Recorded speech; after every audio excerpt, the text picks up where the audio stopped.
తల్లికి వందనం next academic year start కాగానే నెక్స్ట్ అకాడమిక్ ఇయర్ లోపల తల్లికి వందనం చెల్లించాలని చెప్పేసి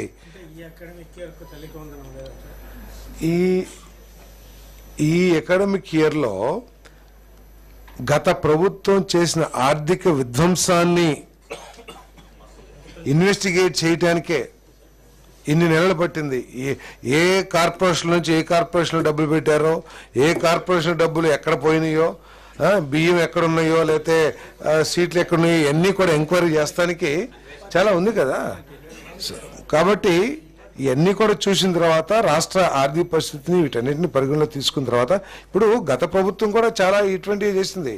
ఆ రోజు అందరికీ అమ్మఒడి ఇస్తానని చెప్పేసి ఆఖరికి ఒక స్టూడెంట్కి ఇచ్చిన పరిస్థితి కూడా మీ అందరూ చూశారు. ఇవన్నీ కూడా ఈరోజు ఏంటంటే ఆర్థిక పరిస్థితి ఎంత ఘోరంగా తీసుకొచ్చారో, ఏ విధంగా దివాలా తీసిందో ఈ రాష్ట్ర ప్రభుత్వం గత ప్రభుత్వ పరిపాలన మూలంగా మేము తెలిసిందే. వచ్చే అకాడమిక్ ఇయర్ లోపల తల్లికి వందనం కార్యక్రమం చేస్తామని చెప్పేసి మనం చేస్తాను. అదేవిధంగా రైతు భరోసా కూడా నెక్స్ట్ కేంద్ర ప్రభుత్వం ఎప్పుడైతే రిలీజ్ చేస్తుందో వాళ్ళతో పాటు రాష్ట్ర ప్రభుత్వం కూడా రైతు భరోసా రిలీజ్ చేయాలని చెప్పేసి ఆలోచన చేస్తుంది. అదే వాళ్ళు ఇచ్చే షేర్ని బట్టి మా రాష్ట్ర ప్రభుత్వ షేర్ కూడా కలిపి ఇస్తామని చెప్పేసి మనం చేస్తాను. అదేవిధంగా ఫిషర్మెన్కి గత ప్రభుత్వం కేవలం 10,000 రూపాయలు మాత్రమే ఇచ్చింది. కానీ ఈ ప్రభుత్వం ఏదైతే ఎన్నికల్లో ప్రకటించామో 20,000 రూపాయలు ఇవ్వటానికి నిర్ణయం తీసుకున్నాం. ఏప్రిల్ మాసంలో ఇవ్వటానికి నిర్ణయం తీసుకున్నాం అని చెప్పేసి కూడా మనం చేస్తాను. ఓకే,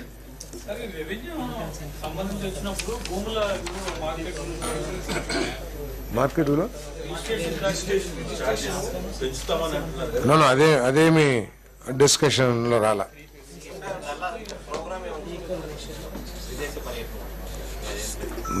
ఎప్పుడు వెళ్తారంటున్నారు. ఇంకా దాని గురించి కూడా డిస్కషన్ ఏమి రాలేదు.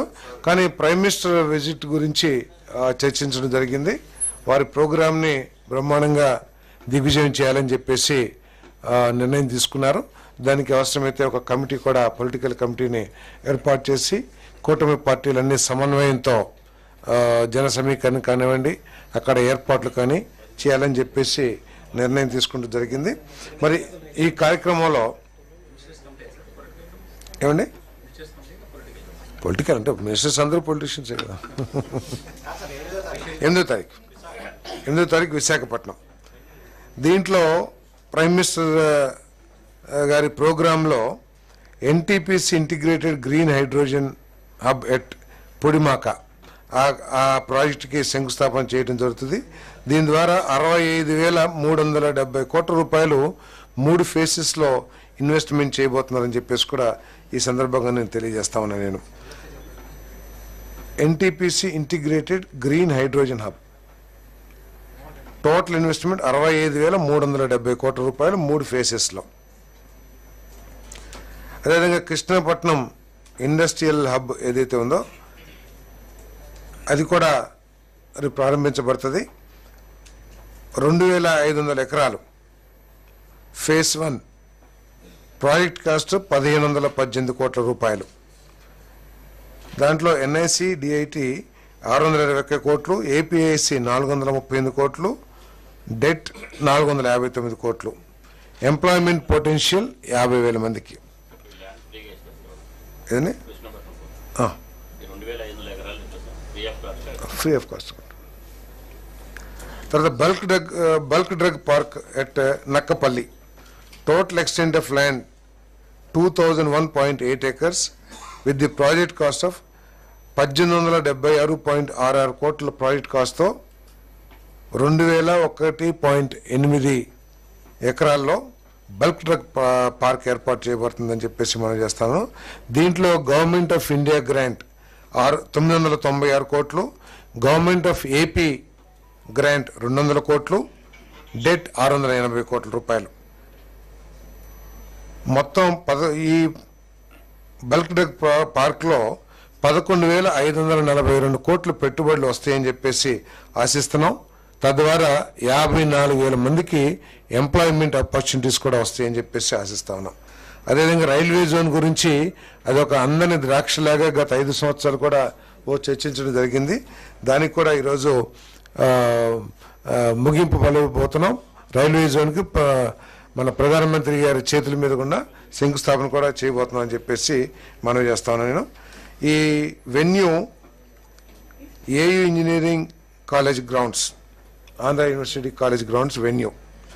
తర్వాత రోడ్ షో వినాయక్ టెంపుల్ నుంచి మీటింగ్ వెన్యూ వరకు కూడా రోడ్ షో ఉంటుందని చెప్పేసి మనవి చేస్తా ఉన్నాను. మరి మన ప్రధానమంత్రి గారు సంపత్ వినాయక్ టెంపుల్ నుంచి meeting Andhra university engineering college grounds వరకు కూడా ఉంటుందని చెప్పేసి మనం చేస్తాను. విశాఖ ఉక్కు ప్రైవేటీకరణకు సంబంధించి ఏదైనా ప్రధానమంత్రి నుంచి స్పష్టమైన హామీ ఏమన్నా కోరే అవకాశం? దాని గురించి అయితే క్యాబినెట్లో చర్చ జరగలేదు. ప్రధానమంత్రి గారి ప్రోగ్రాంను ఏ విధంగా నిర్వహించాలి, ఆ ప్రోగ్రాంలో ఉన్న కార్యక్రమాలు ఏదైతే ఉన్నాయో దాని గురించి చర్చ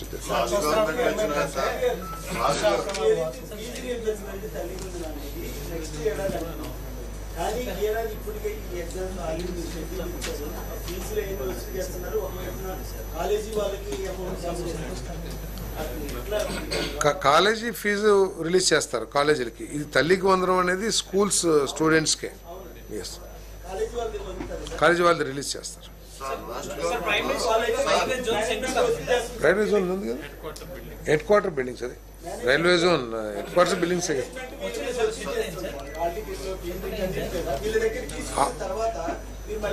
ఫీజులను అడ్డం పెట్టుకుని సర్టిఫికెట్స్ ఇవ్వకపోయినా, లేకపోతే వారిని ఇబ్బంది పెట్టినా, హాల్ టికెట్లు ఇవ్వకపోయినా కూడా వారితో మాట్లాడి వారి మీద ఇప్పించే ఏర్పాటు చేస్తాం. వారి మీద చర్యలు కూడా తీసుకుంటాం.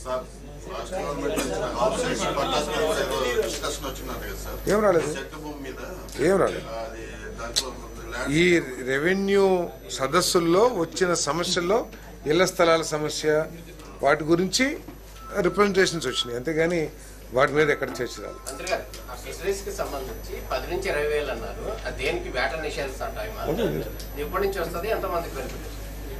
దాని మీద పూర్తి డీటెయిల్స్ ఇస్తాను.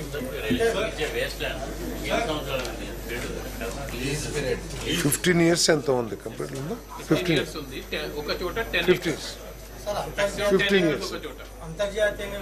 మినిమం 10 acres ఉండాలి వాళ్ళకి, ఎందుకంటే వ్యవసాయం చేయడానికి. 15 years వరకు ఉంది.